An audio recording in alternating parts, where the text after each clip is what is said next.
thing going on right now? You know, about a year ago, I saw this coffee with your cop. You know, it was an interesting concept. Police officers hang out at Starbucks, drink coffee and talk story with the community. And I thought, hey, what a great idea. And so I wanted to create my own type of community engagement, and I decided to coin it Saturday with your senator.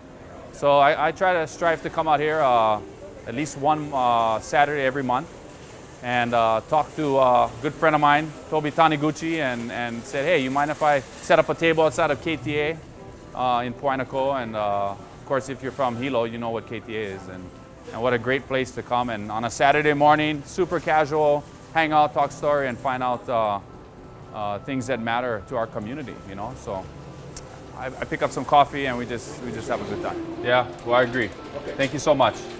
Aloha, take care. Big topic today is rail. You know, believe it or not, the Honolulu rail project is on the minds of Hawaii Island residents, you know, and arguably the whole state. You know, it's a big issue, and recently it's been in the news because different funding mechanisms on how to fund and finish the rail project as it's been agreed to in the full funding grant agreement by the federal government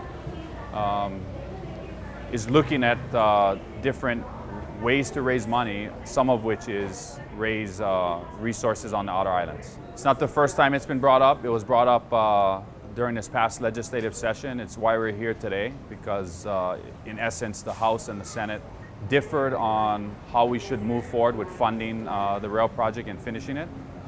Pretty much brought us to a standstill, and so we adjourned the session without solving that problem. And so we're back here, and we're on the brink of a special session that's going to happen in about 2 weeks. We have a big informational briefing on Monday that industry and the counties and the mayors, constituents will have a chance to testify on. So that's going to be on Monday. You know, it's a bunch of different reasons. One of the reasons is the federal government. They sent a letter, the Federal Transit Authority sent a letter to our House and Senate leadership setting a September 15th deadline that basically the FTA wants to see a dedicated funding source to finish the rail project that has now eclipsed to about $8.2 billion from an original $5.5 billion project, of which the federal government was putting in $1.5 billion. It's now soared to $8.2 billion. That's before the debt service and before financing costs. So once you factor in the debt service, depending on what option you choose, you're looking at almost a $10 billion project. And that's just to take the rail from the Kroc Center, or just below UH West Oahu, out in the Ewa Plain to Ala Moana. It's 20 miles and a 21 station fixed elevated guide rail. That's what a person will pay. That's what you will pay as well when you go to Honolulu and stay at the Pagoda Hotel, or... You know, that's what I've been doing, you know, is doing my own homework, doing my own research, talking to a lot of different people, from economists to bankers to constituents, people that I represent, not just here in Hilo, but also throughout the state. And how we should move forward with funding rail. You know, there's all these different options and mechanisms. You have to look at what's in the best interest of the state, what's in the best interest of our neighbor islands, and you know, how can we complete the project? I'm committed to completing the rail project. You know, I want to see the other 3 miles added on to the rail project on each end, and I want to see the rail project go from the heart of Kapolei, where Costco is and where the main and future shopping center is going to be in Kapolei, all the way to the University of Hawaii Manoa.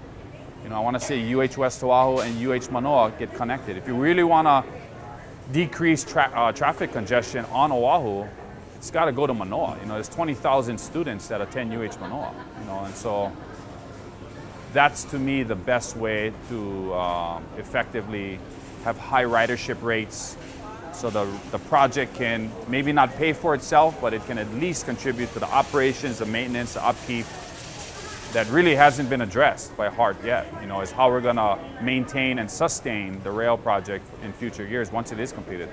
Base question is, should the neighbor islands be kicking in on this project? You know, that's a difficult one. You know, it's a difficult one for neighbor island residents, for hardworking families.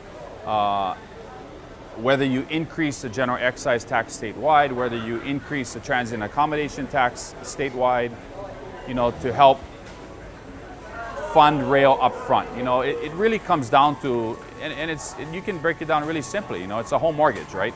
You want to take out the 30-year mortgage, or you want to take out the 15-year mortgage? Do you have money up front to put towards your mortgage that, yes, you can pay off your house sooner, but is that the best financial position for you to be in? And I mean, who knows what the future is going to hold? You don't know where you're going to be 5 years, 10 years from now, but you're locked into that mortgage payment. So that's a question the legislature needs to ask, is do we have upfront money to put towards the rail project? Where do we get that money from? And is that the best way to finish the rail project? It's tough. It's tough for me to tell a hardworking local family here in Hilo that we need to add on more to their hotel room tax when they go to Kona for the weekend with their family that they might have been saving for all summer long, and that's going to cost them more money, and that amount of money is going to go to the rail project on Oahu. We have our residents travel to Honolulu, and they stay in hotels there, and they consume goods and services on Oahu, and so they directly contribute to the rail project because they pay the 4.5% GE on Oahu. We have Hilo businesses that consume goods and services on Oahu, and they pay the 4.5% general excise surcharge. So to say Hilo or the neighbor islands are not contributing to the rail project right now is really not accurate, because I really believe our residents are. I don't think we need to tax them more. I think there's other ways we could do it. That's what it comes down to. In the state's defense, we have a very centralized form of government, and we don't allow the counties to really tax too many things. RPT, real property tax, that's the county's bread and butter. So the state subsidizes our highways, it subsidizes our airports, our K-12 public education, our state parks, our hospitals. Hilo Hospital is subsidized by the state. So, it's trying to look at and balance all of those things. Is what role does the neighbor islands and our residents play in the rail project? You're either all in the canoe together or you're not in the canoe together. And I really think we need to look at this from a statewide perspective and what is the best thing for the state. So the residents of Oahu voted for the rail project. They voted to create the Honolulu Rapid Transit Authority. The county council on Oahu voted to enact the GE surcharge increase that the state legislature allowed the county of Honolulu to do. That was a 0.5% increase. And so that is another mechanism as well, is extending that GE excise surcharge for a few more years to finish the rail project. I think we can do it in 7 years. We could extend the GE surcharge for 7 years from 2037 to 2034, and that would finish the project. At least it would finish the 20 miles that has been agreed to in the full funding grant agreement. So,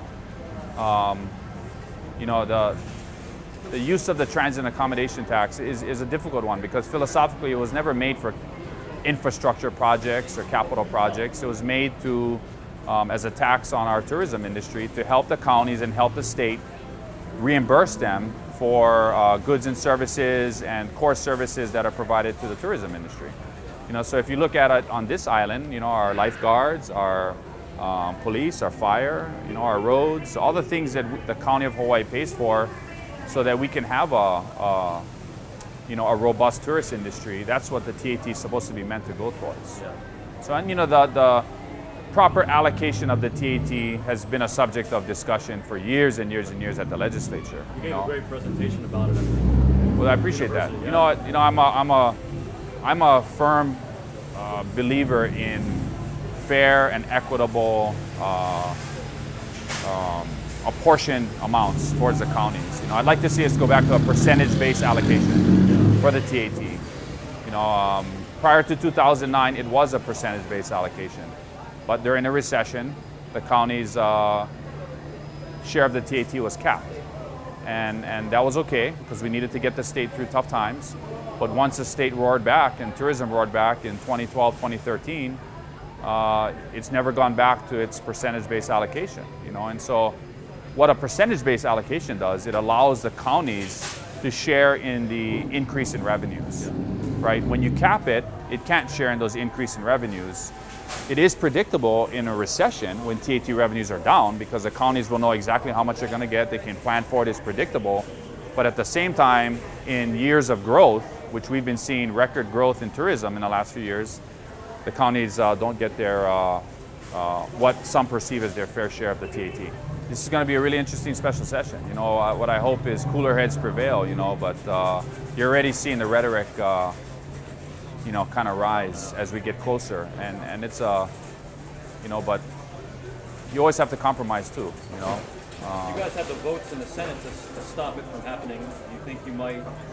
Well, think those alliances are still intact, or I think so. You know, very possible that those alliances might be there. You know, but at least this time, no matter what option is put on the table, the public is going to have a chance to weigh in. We're going to have informational briefings. We're going to have public hearings. The bill is going to have to go through its process of giving the public an opportunity to weigh in, giving industry an opportunity to weigh in, the counties an opportunity. It's not going to be rushed.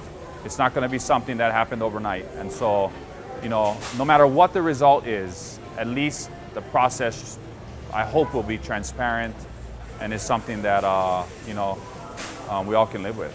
So, probably too much to hope that there might be some hearings held on this island. Probably not any hearings on this island, but we're already accepting testimony, and so the neighbor islands can submit testimony. I'm sure the Capitol TV is going to stream the hearings and Monday's informational briefing live, and so residents on the neighbor islands will get to weigh in. But this is a really, really important issue that we're dealing with. Arguably, maybe the biggest one the legislature has dealt with in a long, long time. This is definitely the most expensive public works project the state has ever taken on. $10 billion can pay for a lot of stuff, you know, and when we have unfunded liabilities, when we have schools that need air conditioning, when we have crumbling infrastructure, a university that has $500 million in deferred maintenance, the money's got to come from somewhere, you know, and so it's trying to prioritize all of those things, you know, and for me, you know, I represent Hilo, I represent the residents here, but I also represent the state, and so I try to weigh, you know, a more holistic decision on how we move forward. So, yeah, awesome. But I encourage the public to be involved. If there's any time to be involved, it's now. And stay engaged. And hey, email me and give me a call. I'm here. If not, come down here to KTA.